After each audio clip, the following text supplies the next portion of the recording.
Խրթիներ, բարդեր, խռիվ էր կյանքս, ճակատամարտ էր, կռիվ էր կյանքս, և այդ մեծ կռվի ճակատամարտում զորավարներս աչալուրջ արթուն,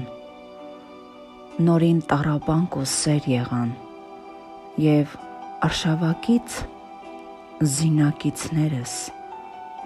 աշխարհի մարդկանց հոգու և հացի հանապազօրյա հոգսերը եղան։